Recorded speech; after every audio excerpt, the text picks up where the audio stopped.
લાડુમાંથી સિક્કો નીકળે ને એટલા માટે નાના હતા ને ત્યારે 3 થી 4 લાડુ ખાઈ જતા અને એવું કહેવાતું કે સિક્કો નીકળે ને એટલે ગણપતિ બાપ્પા સામે જે પણ વિશ માગીએ પૂરી થઈ જતી। આ વાત સાચી છે કે ખોટી એ જણાવજો। તો આજે આપણે એ જ ટ્રેડિશનલ રીતે ચૂરમાના લાડુ બનાવીશું।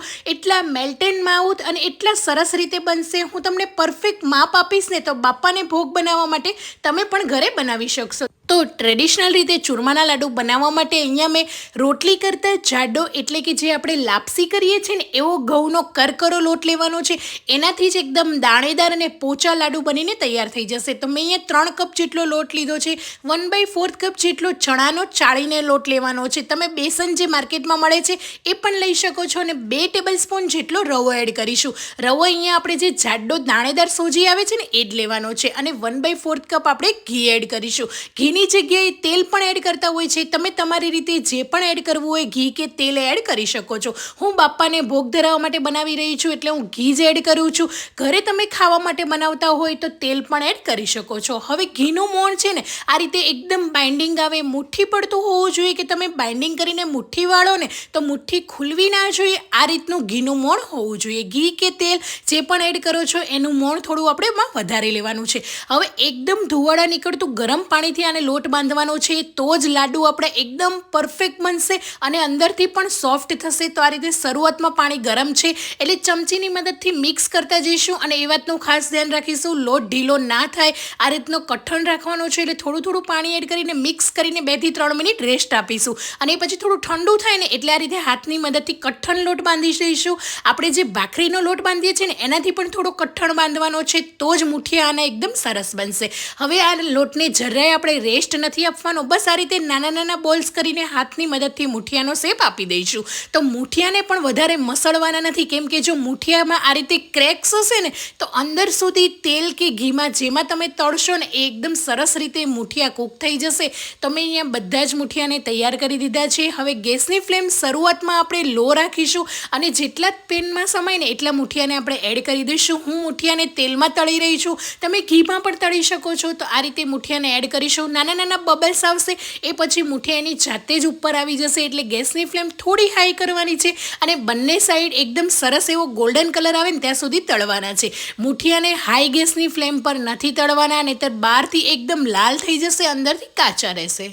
તો આ રીતે મીડિયમ ગેસની ફ્લેમ પર મુઠિયાને તળાતા લગભગ 10 થી 11 મિનિટનો ટાઈમ લાગ્યો છે। તો આટલા મુઠિયાને તળાતા તો તમે જોઈ શકો છો જે લાડુ બનાવતા હશે ને રેગ્યુલર એને ખબર જ હશે મુઠિયામાં આ રીતે ક્રેક્સ આવે ને એટલે તમારા લાડુ પરફેક્ટ બનશે। તો અહીંયા મેં બધા જ મુઠિયાને તળી દીધેલા છે। હવે મુઠિયાને ગરમ હોય ને ત્યારે જ હાથની મદદથી નાના નાના રફલી આપણે પીસીસ કરી લેવાના છે કેમ કે મિક્સર જારની અંદર આપણે એડ કરતી વખતે આ રીતે આખા મુઠિયા નહીં એડ કરીએ, આ રીતે એના રફલી હાથની મદદથી ટુકડા કરી લઈશું। તો મેં અહીંયા બધા ટુકડા કરી લીધેલા છે જેથી એકદમ ઠંડા થઈ જશે।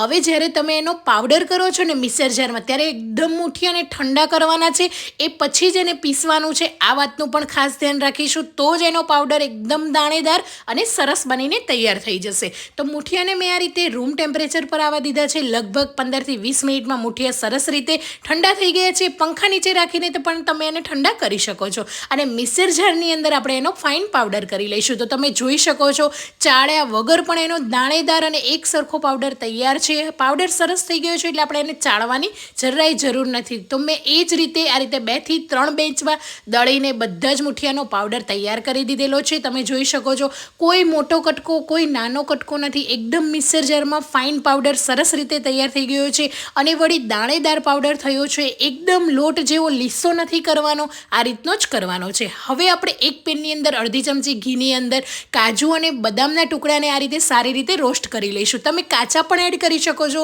પણ આ રીતે ઘીની અંદર શેકશો ને તો આનો ફ્લેવર એટલો સરસ આવશે ને। તો આ રીતે તડકા પેનની અંદર 1 ચમચી ઘીની અંદર કાજુ અને બદામને શેકી લઈશું। તમને જે પણ ડ્રાયફ્રૂટ વધારે ઓછા કરવા હોય તમે કરી શકો છો।